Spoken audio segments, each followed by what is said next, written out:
Hola a todos, ¿cómo están? Bienvenidos un día más al canal Estudiando con Miri. Bueno, hoy vamos a empezar con el primer tema de el final de histología, que es un tema que la verdad es que es bastante malo dentro de los temas, es como el tema que se deja siempre para lo último, pero bueno, que está bueno para poder entender y para todo. Recuerden que el resumen de este tema va a estar en mi Instagram, Estudiando con Miri, a un precio súper accesible. Y bueno, nada, comencemos un poquito. Básicamente vamos a hablar un poco de qué es la histología. La histología es la que se va a encargar del estudio microscópico de las estructuras normales en diferentes tejidos y órganos. Esto va a permitir relacionar las estructuras entre sí, interpretar su función y reconocer eh, que cualquier tipo de alteración puede provocar enfermedades. O sea, básicamente, como ve las estructuras normales, puede reconocer lo que está mal o lo que va a provocar patologías. El estudio se observa a través del microscopio, que puede ser un microscopio óptico o microfotografías. Antes de comenzar lo que es las técnicas histológicas como tal, tenemos que ver cómo se va a obtener el material. El material primero, antes de pasar a la biopsia, podemos decir que el material se puede obtener. Vamos a poner este color. El material se puede obtener o por biopsia o por necropsia. Vamos a empezar hablando por esta, que es la más básica, que es la obtención del material a partir de un ser muerto o pieza cadavérica. En cambio, en la biopsia es la extracción a partir de un ser vivo. Es un método útil en la medicina para el diagnóstico de posibles enfermedades al estudiar una porción de tejido o un líquido orgánico.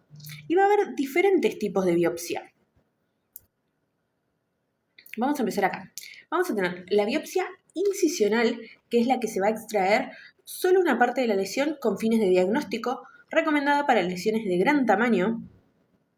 La excisional, que se extirpa la lesión completa en un solo tiempo, incluyendo tejido normal adyacente para tener un margen de seguridad. Este es ideal para lesiones muy pequeñas. Después puede ser también por sacabocado, que esa no está acá, que la vamos a agregar si quieren. Por sacabocados, que acá puse las más importantes. Bocado, que se utiliza en la piel para investigar enfermedades cutáneas. Tenemos por punción, que se utiliza en lesiones pequeñas y grandes, no debe utilizarse de forma indiscriminada para evitar errores diagnósticos. Puede ser percutánea por punción, que es a través de la piel, o por aspiración, como al puncionar y aspirar médula ósea a través del esternón o la cresta ilíaca con asepsia y anestesia local. Entonces, la punción o aspiración puede haber dos tipos. La percutánea por punción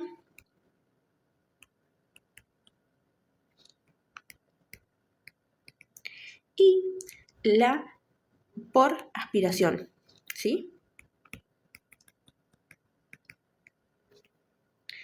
Bueno, después nos queda endoscópicas, que es, me salió muy...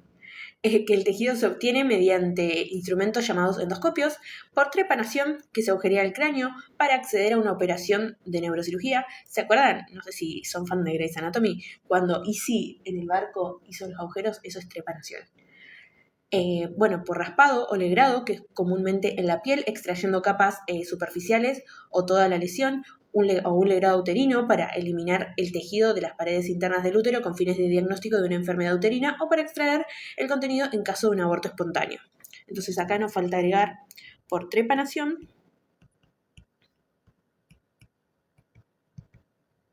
y por raspado. Bueno, ahora sí vamos a empezar con los pasos de la técnica histológica. La técnica histológica consta de una serie de pasos metódicos consecutivos. La técnica histológica es entonces un conjunto de procedimientos aplicados a un material biológico con la finalidad de preservarlo o conferirle las condiciones óptimas para poder observar sus componentes a través de los microscopios. ¿Qué pasos vamos a tener? La fijación, la inclusión, el corte, el montaje y la coloración. ¿Sí? Vamos a empezar con el primer paso, que es la fijación. La fijación es el paso de gran interés e importancia. ¿Por qué? Porque preserva la morfología y la composición química de los tejidos, evitando la autólisis, es decir, interrumpiendo la acción lisosomal. O sea, evita que las células como tal se mueran antes de preservarlas. También va a aumentar la dureza para facilitar cortes delgados, conservando la semejanza con el estado in vivo y va a destruir a los microorganismos. La fijación se logra cuando transcurre el menor tiempo posible entre la muerte del tejido y la fijación.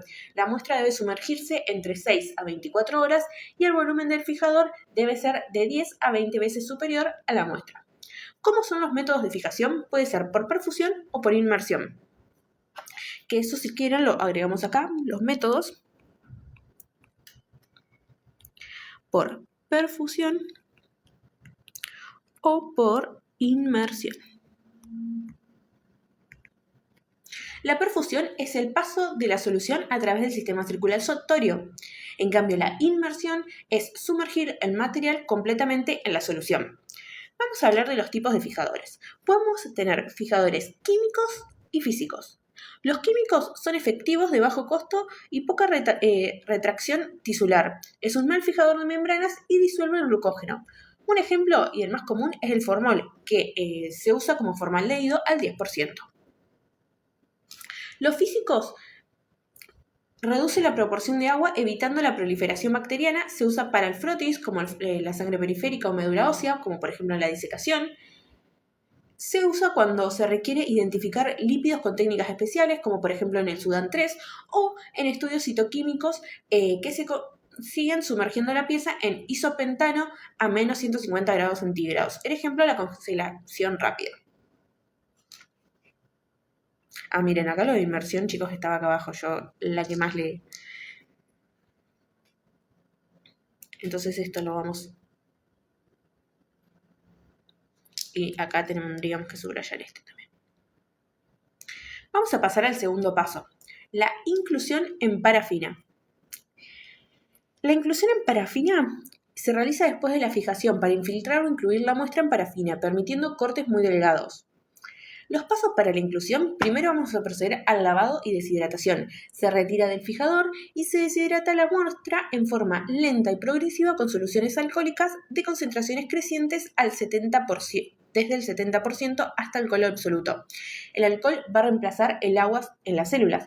¿Por qué se hace esto? Porque básicamente la parafina no se lleva bien con el agua. Después se procede al aclaramiento. Como la parafina no va a ser miscible, o sea que no se puede juntar ni con el agua ni con el alcohol, los odia, se utiliza un solvente orgánico como el sileno. El sileno va a ser miscible tanto en alcohol como en parafina. Después ahí sí se produce la infiltración o inclusión. Finalmente la muestra se infiltra en parafina líquida fundida en una estufa a 60 grados, eso hay que saberlo porque se toma. La parafina penetra los espacios de los tejidos y las células desplazando al solvente. Y se va a formar el taco. Al retirar de la estufa la parafina, se enfría y se endurece formando un denominado taco. La acción de los fijadores, alcohol y solventes de estas fases disuelve y provoca la pérdida de macromoléculas como los glucanos, los proteoglicanos o los glucosaminoglucanos y los lípidos. Por lo tanto, estas sustancias no se tiñen con las técnicas convencionales. Es decir, si nosotros queremos tener glucógeno, proteoglucanos, no lo podemos hacer con esta técnica. Pasamos a lo que es el corte con el micrótomo. El taco se coloca en un aparato de gran precisión llamado micrótomo. Este, provisto de una cuchilla de acero, realiza finos cortes en la muestra. Las secciones deben ser lo suficientemente delgadas, aproximadamente de 5 a 10 micrómetros de espesor, para permitir el paso de la luz. Bueno, esperen que me voy a tomar un mate, que si no me voy a quedar... Siguiendo con el paso 4 que está ahí abajo, es el montaje, la desparafinación y la deshidratación. Cada corte se monta en un portaobjeto de vidrio usando una pequeña cantidad de albúmina como adhesivo. En la desparafinación se extrae y se disuelve la parafina por acción del sileno. La rehidratación se realiza mediante soluciones alcohólicas de concentraciones decrecientes del 100 hasta el 70. Este procedimiento es esencial porque en la siguiente fase las coloraciones son hidrosolubles, es decir, que se llevan con el agua. Cuando hablamos de la coloración, antes de pasar a la atención de rutina, tenemos que hablar un poco de lo que son las teorías de la coloración.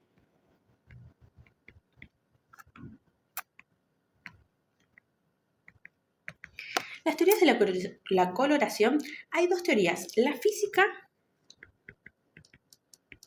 y la química. La física considera que la coloración es un proceso físico de absorción, mientras que la química dice que el colorante se une a una sustancia coloreable combinándose con ella íntimamente debido a la presencia de agrupaciones moleculares ácidas o básicas en componentes celulares o tisulares. De acuerdo a estas teorías, los colorantes se unen a los tejidos. Ahora sí, pasemos a lo que es la tinción de rutina, hematoxilina y eosina.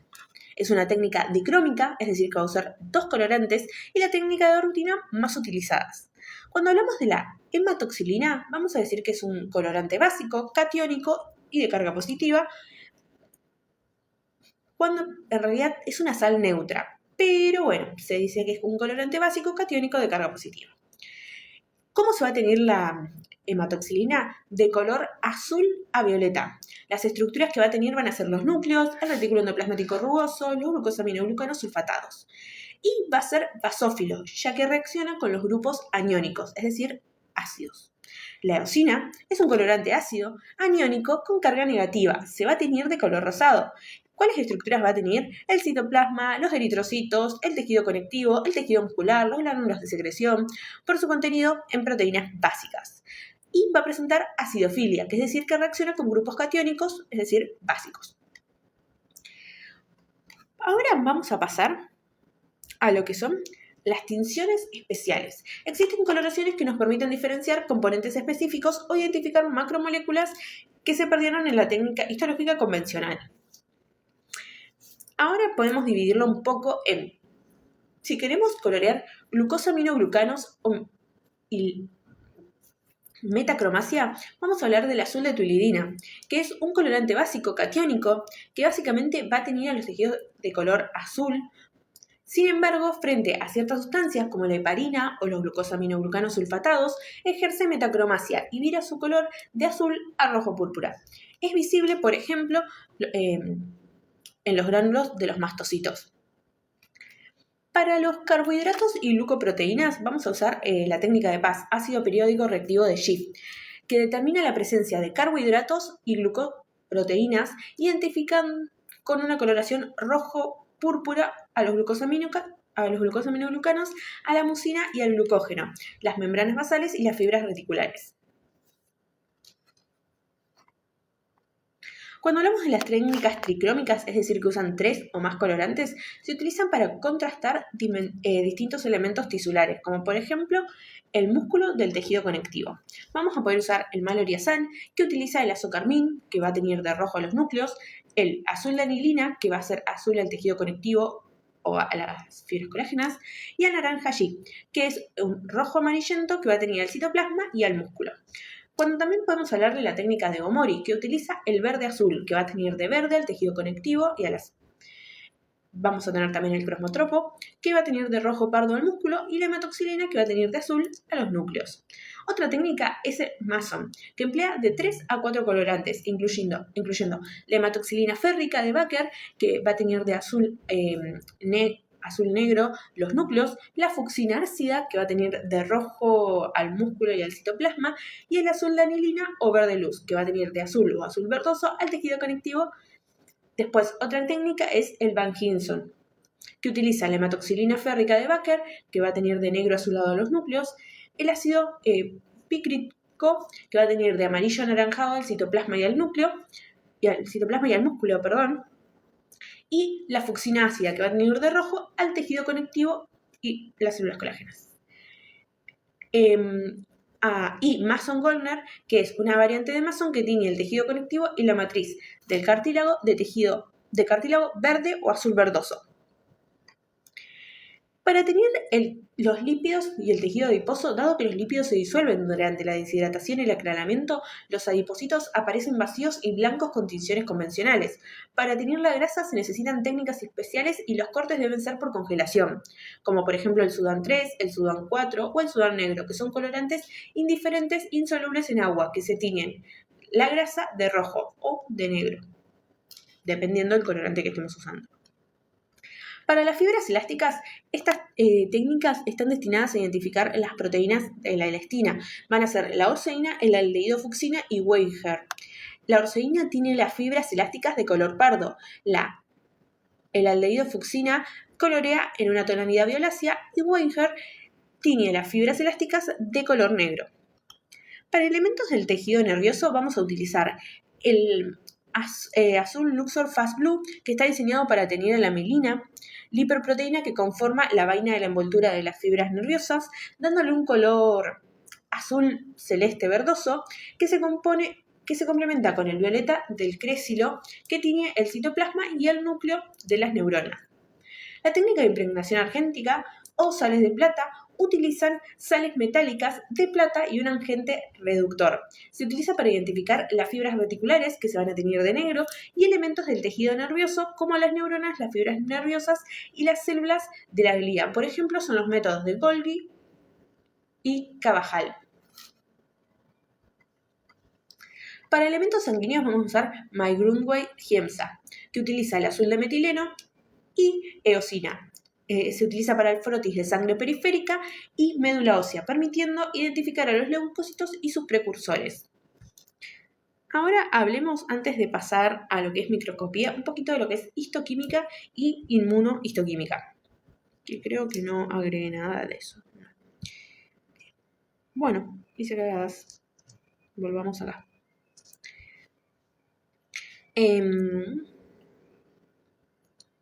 Bueno, acá en este diapo está como lo más importante de lo que es las tinciones especiales.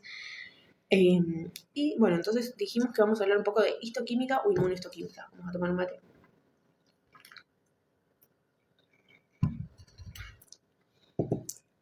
La histoquímica enzimática evidencia la actividad enzimática de los tejidos. Convierte los sustratos solubles e incoloros en productos insolubles y coloreados. Ejemplo, la demostración de las enzimas de ATP-pasa o peroxidasa. La inmunohistoquímica se basa en la reacción específica entre un antígeno y su anticuerpo. La reacción se visualiza marcando el anticuerpo con una sustancia fluorescente, por ejemplo la fluorescina, o adosándolo a una enzima, por ejemplo las peroxidasas, que se utilizan para marcar componentes químicos específicos como el glucagón o la insulina en el páncreas endocrino. Ahora sí, pasamos a lo que es la microscopía. Vamos a tener la microscopía óptica, que un microscopio, ya sea simple, de una sola lente o compuesto de múltiples lentes, es un instrumento que va a amplificar la imagen y permite ver más a detalle de lo que es a simple vista. El poder resolutivo del ojo humano, es decir, la distancia en la que deben estar los dos objetos para que se puedan ver por separados, es de 0,2 micrómetros. Esta determinado por el espacio que hay entre las células fotorreceptoras contiguas de la retina. La función del microscopio es ampliar una imagen a un nivel en el que la retina puede resolver la información que de otro modo estaría por debajo del límite de resolución. Es como la cámara, básicamente, que vieron que si ustedes están muy lejos empieza a pixelar. Entonces, el poder resolutivo es la capacidad de una lente o microscopio o un sistema óptico para obtener una imagen separada de un objeto que están muy cerca unos de otro. La resolución depende del sistema óptico, de la longitud de onda de la luz y de otros factores como el espesor de la muestra, la calidad de la fijación, la intensidad de la tinción. La lente ocular aumenta la imagen producida por la lente objetivo, pero no puede aumentar la resolución. En el microscopio también pasa mucho como pasa. ¿Vieron cuando quieren sacar una foto oscura que tal vez no sale tan bien como si estaría claro? En el microscopio pasa lo mismo. Si nosotros cuando cortamos con el micrótomo la pieza, la cortamos muy grande y la luz no puede entrar, esa foto no se va a ver bien. Ahora hablemos un poco de lo que es el microscopio de campo claro. Es utilizado en la mayor parte de los estudiantes e investigadores y sus componentes van a ser una fuente luminosa para iluminación de la muestra, un lente condensador para enfocar el haz de luz a la altura de la muestra, una platina, que es la que se va a colocar el portaobjeto, y un lente objetivo para recoger la luz que ha atravesado la muestra. El lente ocular, a través de la cual puede examinarse directamente la imagen, formada por una lente de objetivo. Para que una muestra pueda ser examinada con el microscopio de campo claro, debe ser lo suficientemente fina para que la luz pueda atravesar a través de ella. En los órganos tridimensionales, mientras que los cortes histológicos solo tienen 2 dimensiones, toda una muestra de tejido preparado para su examen por microscopía óptica debe cortarse en rebanadas muy finas.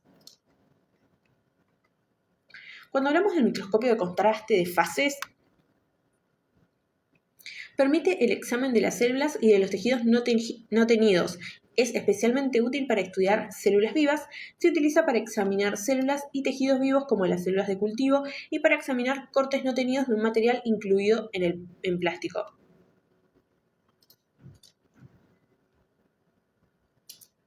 Cuando hablamos del microscopio de campo oscuro, que entra dentro de los microscopios ópticos, el lente del objetivo no capta la luz directamente proveniente de la fuente luminosa, solo la luz refractada por las estructuras de la muestra que penetra en el objetivo. El microscopio de campo oscuro está equiparado con un condensador especial que ilumina el preparado con mucha intensidad y de forma oblicua. Así, el campo de la visión aparece como fondo oscuro en el que las pequeñas partículas de la muestra que reflejan parte de la luz en el objetivo aparecen brillantes. El efecto es el similar al que se producen las partículas de polvo en el haz luminoso de un proyector de las diapositivas en una habitación oscura. La luz reflejada por las partículas de polvo llegan a la retina del ojo y eso lo hace visible. El microscopio de campo oscuro es útil en el examen de autorradiografías en los que los gránulos de plata revelados aparecen blancos en un fondo oscuro. En la clínica, la microscopía de campo oscuro se utiliza para la detección de cristales en la orina, como los del ácido úrico, oxalato, y en la identificación de bacterias específicas. Cuando hablamos del microscopio de fluorescencia, aprovecha la capacidad de algunas moléculas de fluorescer bajo la luz ultravioleta. Este microscopio se utiliza para la detección de moléculas con fluorescencia natural, como la vitamina A y algunos neurotransmisores. Debido a las moléculas autofluorescentes no son muchas, la aplicación principal de este microscopio es para examinar la fluorescencia secundaria, como los detectores de antígeno o anticuerpos en los procedimientos de tinción con inmunohistoquímica. Cuando hablamos del microscopio ultravioleta, podemos utilizar lentes de cuarzo con una fuente de luz ultravioleta, ya que depende de la absorción de la luz UV por las moléculas de la muestra. La fuente UV tiene una longitud de onda de 200 nanómetros y puede llegar a una resolución de 0,1 micrómetros. La muestra no puede inspeccionar directamente a través del lente ocular, ya que la luz UV no es visible y lesiona el ojo. La microscopía UV es útil en la detección de ácidos nucleicos. Me sonó mi pomodoro. Especialmente en las bases de la purina y la pirimidina de los ácidos nucleicos. También es útil para la detección de proteínas que contienen ciertos aminoácidos. Cuando hablamos del microscopio confocal con barrido, combina los componentes de un microscopio óptico de campo claro con un sistema de barrido para diseccionar una muestra ópticamente y permite visualizar de una muestra en 3 dimensiones. La diferencia principal entre un microscopio convencional y uno confocal es la adición de una abertura de detector, el orificio puntiforme, que está en asociación con el punto confocal del lente, por lo que es confocal. Este orificio no solo permite que pase la luz en el foco hacia el dispositivo fotomultiplicador, es decir, el detector, mientras que la luz fuera del foco tiene bloqueada la entrada al detector. El microscopio confocal utiliza un sistema de iluminación láser que es fuertemente convergente y produce una luz excitadora de alta intensidad en la que forma de un punto de exploración superficial. Se utiliza un sistema de espejos para mover el láser a través de la muestra de manera que se ilumine un solo punto a la vez. Cuando hablamos de la microscopía de la polarización, es una modificación del microscopio óptico de campo claro en la cual un filtro de polarización llamado polarizador se coloca entre la fuente de luz y la muestra y es un segundo filtro. El analizador se instala entre el lente objetivo y el observador. Tanto el polarizador como el analizador pueden rotarse. La diferencia entre sus ángulos de rotación se utiliza para determinar el grado en el cual la estructura afecta al haz de luz polarizada. La capacidad de la matriz de cristal o sustancia paracristalina de rotar el plano de luz polarizada se llama birrefringerancia, reflexión doble. Ahora pasemos a lo que es la microscopía electrónica. Hay 2 tipos de microscopio electrónicos, el microscopio electrónico de transmisión, el MET, y el microscopio electrónico de barrido, el MEB. La longitud de onda de haz me es unas 200 veces menor que el haz de luz del microscopio óptico, lo que aumenta la resolución. El MET se utiliza en la interacción de un haz de electrones con la muestra para producir una imagen. La óptica del microscopio electrónico de transmisión es similar a la del microscopio óptico, excepto que el MET utiliza el haz de electrones en lugar de un haz de luz. El principio del microscopio es una fuente de electrones, el cátodo, que emite electrones. Los electrones son atraídos hacia un anodo. Una diferencia de electrónica entre el cátodo y el anodo imparten a los electrones un voltaje de aceleración entre 20.000 a 200.000 voltios, generando el haz de electrones. El haz pasa a través de una serie de lentes electromagnéticos que cumplen la misma función que las lentes de cristal de un microscopio óptico. La lente condensador moldea y cambia el diámetro del haz de electrones que alcanza el plano de la muestra. El haz que ha pasado a través de la muestra es enfocado y aumenta por un lente objetivo para después volver a ser aumentado por una o más de un lente proyector. La imagen final se ve en una pantalla fluorescente recubierta de fósforo o se capta en una placa fotográfica. Las partes de la muestra que han sido atravesados por los electrones aparecen claras. Las zonas oscuras han absorbido o dispersado los electrones debido a su densidad inherente o debido a la adición de metales pesados durante la preparación. El tejido incluido en plástico se corta en micrótomos de diseño especial que utilizan cuchillas de diamante. Dada la limitada capacidad de penetración de los electrones, los cortes para la microscopía eléctrica de transmisión de rutina oscilan entre los 50 nanómetros a no más de 150 nanómetros. Debido a lo abrasivo que utilizan para afilar la cuchilla de acero, dejan rayas inaceptables en los cortes para el MET. Se utilizan las cuchillas de diamante con un afilado casi perfecto. Tomamos matecito porque si no... La tinción de rutina para los cortes de la microscopía electrónica de transmisión es necesaria para aumentar el contraste inherente de modo que los detalles de la estructura celulares sean fáciles de ver y fotografiar.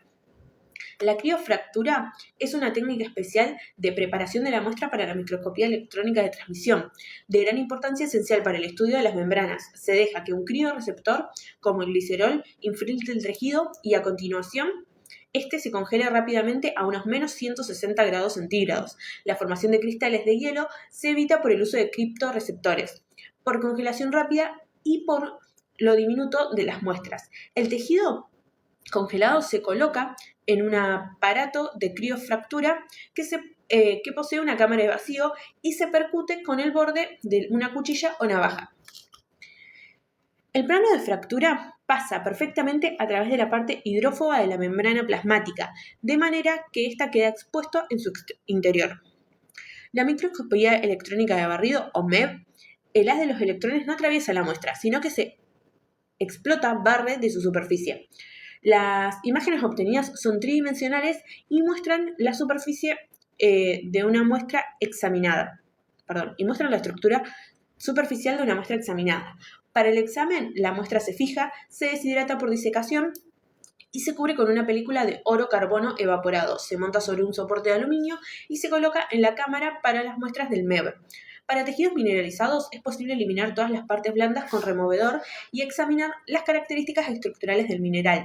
El barrido se consigue con el mismo tipo de evaporación que hace recorrer el haz de electrones sobre la superficie del tubo de televisión. Los electrones reflejados desde la superficie, electrones retrodispersos, y los electrones que son expulsados de la superficie, electrones secundarios, son recogidos por uno o más detectores y procesados para formar una imagen de alta resolución tridimensional de la superficie de la muestra.